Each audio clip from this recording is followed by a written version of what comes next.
G'day, g'day, and welcome back to Everlasting Summer, where we apparently appear to be stuck in a tunnel.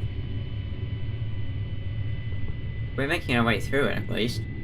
In other circumstances, I might have been surprised, embarrassed, or even rejoiced. How should I know? But right now, I was just eager to get out of here as soon as possible. My bruises from the fall were aching. The blood was pulsing in my head like a heavy pendulum. Even the flickering spotlight that kept illuminating the same cement walls continually wasn't exactly raising our morale. Damn, there's all... Shurik's there? Oh, there's also Shurik. What?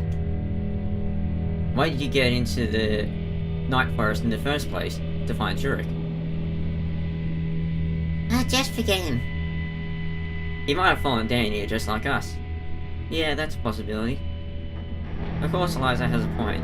This wasn't exactly the best time to engage in a search mission. If we don't manage to get out, there would be a search mission for us instead. Just keep going then, find a way out. I couldn't just take my mind off this thought. It was as if Shurik was standing right before my eyes, giving me a reproachful look. Look out! Eliza yelled. Oh, we've come to a door. I almost crashed into a massive metal door. Well, that wouldn't have been too nice. A biohazard sign immediately caught my eye. As he transformed into a mutant? This means that we're in a bomb shelter. How lovely. I mumbled under my breath. Yeah, I've heard of something like that. You have? Why didn't you mention it before? Maybe she had other things on her mind?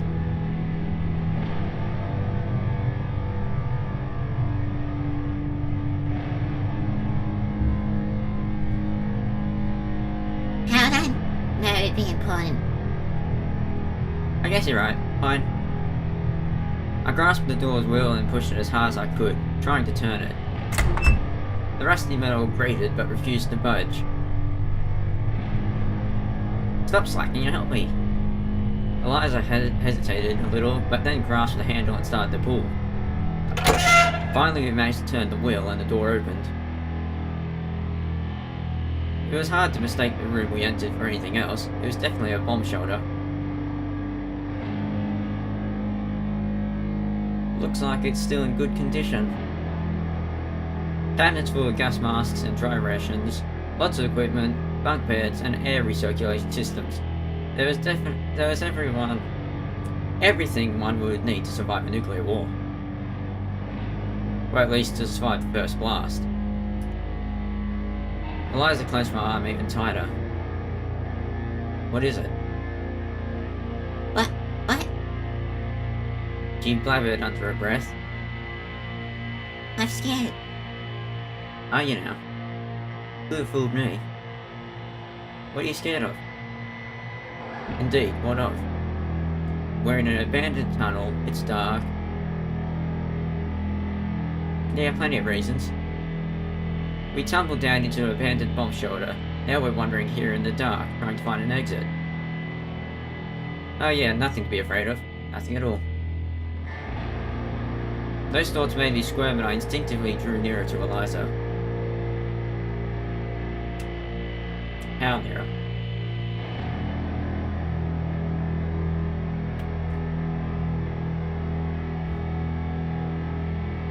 She didn't say a thing, just blushed a little and turned her back to me. Well, in any case, What? we have to keep searching for an exit. Oh, there's another door. Indeed, there was a door on the far wall, just like the one that we came through.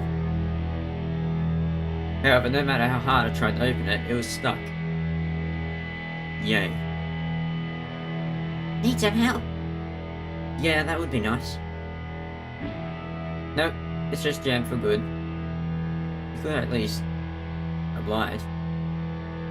I glanced around the room trying to find something that would work as a lever, and noticed a crowbar in the far corner.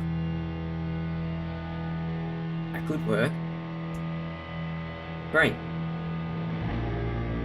Eliza gave me a blank stare. Watch it. Watch what? However, I still couldn't move the handle an inch, even using the crowbar. Totally exhausted, I flopped onto a neatly made bunk and gave a sigh. We have to walk back. Oh, you just came from there. Eliza seemed to regain a bit of her self-control as well as the usual rudeness. Well, you can stay here if you want. There's water, ration kits, probably the radio's still working. She looked at me spitefully, but said nothing. My whole body ached terribly. You'll be fine. It was only now I tried to relax that I began to realize how badly. A deep wound on my leg was bleeding profusely. My hands were heavily bruised, blood was thickening in my hair. Oh, now you realize how badly you're hurt? And are you okay? Asked Eliza, either just out of courtesy or because I was really worried about her. It took her some time to answer. How can we be okay in this situation? Well, I mean that. I pointed to the wound on my leg. Oh, Cried Eliza. we need to sanitize it urgently. No need, I'll survive. It'll just get infected, we'll be right. Oh, stop. We must do it, or you risk getting infected. And then they'll take your leg off. My granddad lost his leg that way in the war. Eliza looked truly concerned and I decided not to argue. Probably for the best.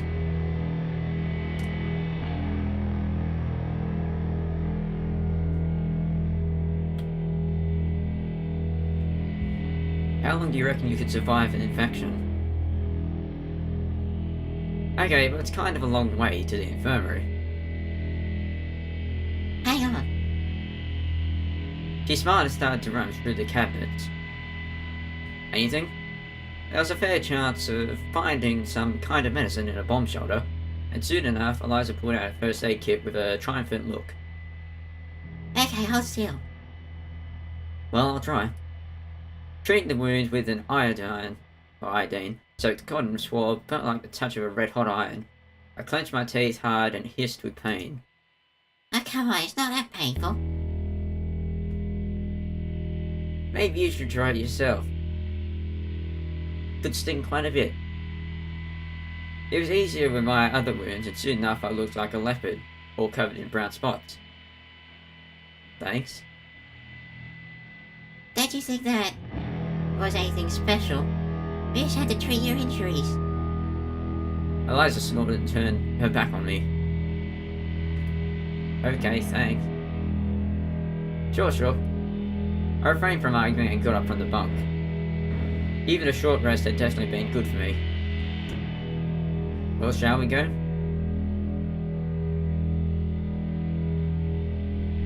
Eliza clenched my arm, walking close and stepped with me.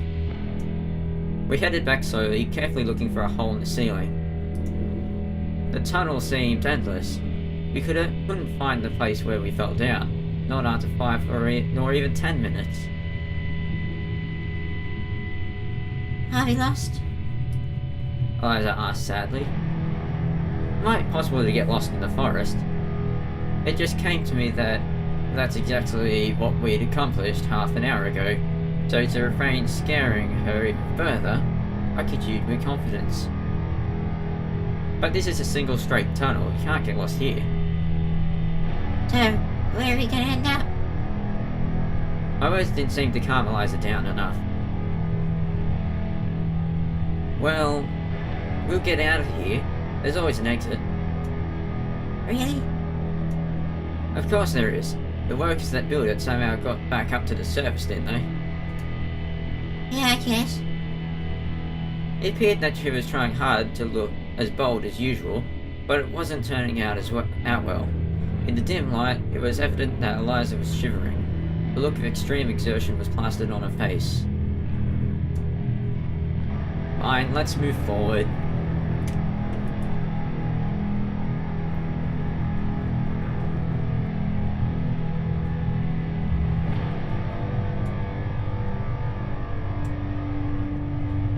cool as a hole in the ground. In a few minutes, I noticed a hole in the floor, and there seems to be tracks. And the end of that tunnel there seems to be rather blocked up. It looked like a shell crater, large enough to get ourselves through. What's down there? A hole. Hell if I know. Want to find out? I know they pointed the light downwards. Damp ground, some kind of rail tracks. Must be a mine. Eliza looked at me questioningly. Of course we could easily sidestep the hole, but my instincts insisted that we wouldn't encounter anything good proceeding down the tunnel either. There would be either a dead end or yet another jammed door. On the other hand, it was naive to believe that we would find an exit in the mine. We could give it a try. In the worst case, we'll just come back. It's low enough to let us climb back up later. Her face took on a suffering expression. Then Eliza turned away from the light and quietly said, If you say so. "We're in the mines now." As I thought, we were in a mine. Miles of rust-eaten tracks stretched far away down the corridors. I could virtually see the overloaded mine carts creaking along these tracks ages ago. The walls were propped up by rotten beams and water occasionally dripping from the ceiling. Does that mean there's possible flooding? I wasn't sure whether it was scary here or in the catacombs of the bomb shelter above. I'd say that up there it was like a post-apocalyptic setting, and down here, occult medievalism's reigned. In any case, I was even more eager to get out of here, and to do so as soon as possible. Eliza didn't utter a word after we descended into the mine. She just walked next to me, clenching my hand so hard, I started to worry. "Are you alright?" No. She said quietly. "I understand that it can't be okay, but how are you holding up?" Fine. She replied with that indifferent voice. "That's good, because I only wanted to say because if you go nuts too, it's going to be a massacre. Because we'll find an exit, we'll definitely find one. Sure you will." Yeah. It seems she wouldn't last much longer. We should go faster.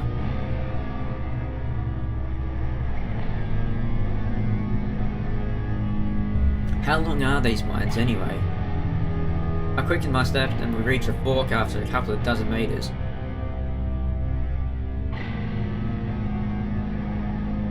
Well...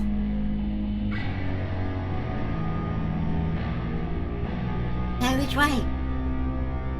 Eliza seemed to have completely disconnected from the outer world and didn't worry about what would happen to us, or how we could leave this place. Well, let's think. To the left or to the right? And what if we get lost? I decided to put a mark on the wall in case we got lost and return to this spot again. Soon a large cross scratched with a stone decorated behind the beams. And now we're ready to go. So he's marked it.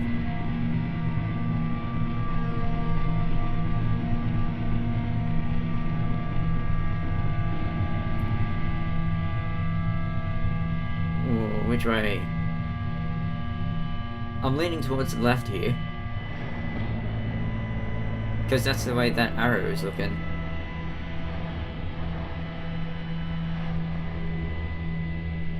It seems that there's another fork in the road.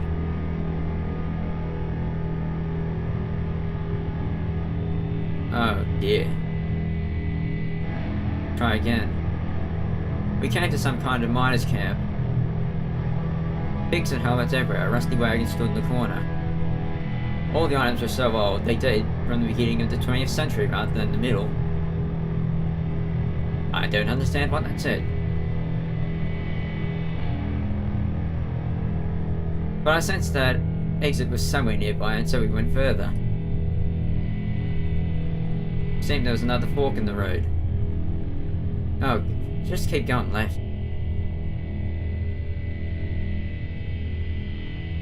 think there's another fork. Let's see if we come back to the start. Okay, we might need to go right this time.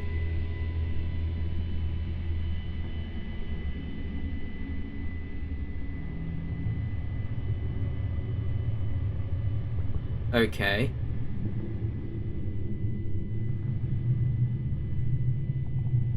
We returned to the place where we began. So we took a wrong turn somewhere. Let's keep on searching. What if we go right?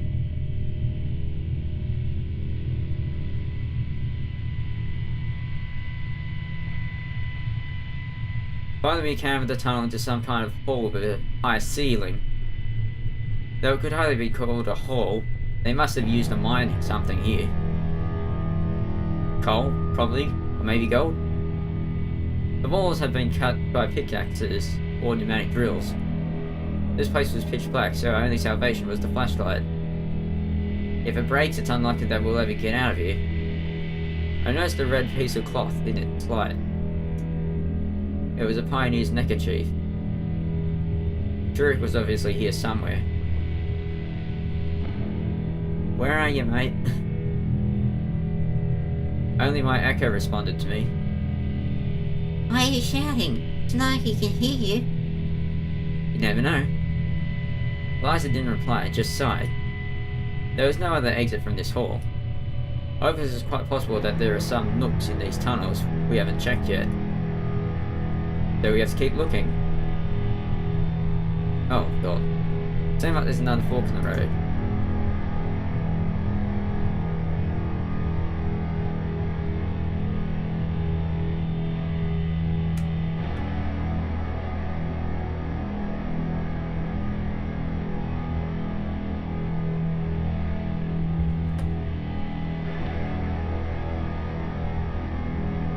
Another fork. Another fork. Let's just keep alternating.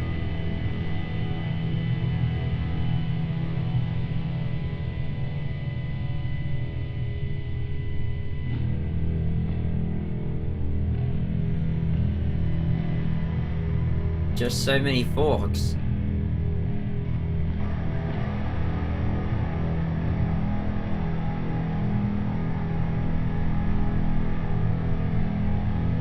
Took a wrong turn, yeah.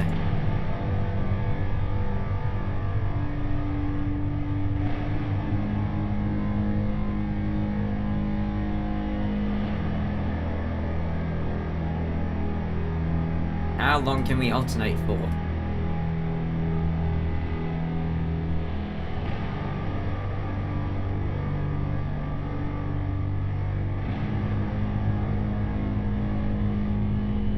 Ah. Well, I'm lost. That's all the time I've got for this episode. If you enjoy us being lost in the mines, leave a like. If you enjoy what I do, why not subscribe? With all that said, thanks for watching, have a fantastic day, be sure to tune in next time. Cheerio!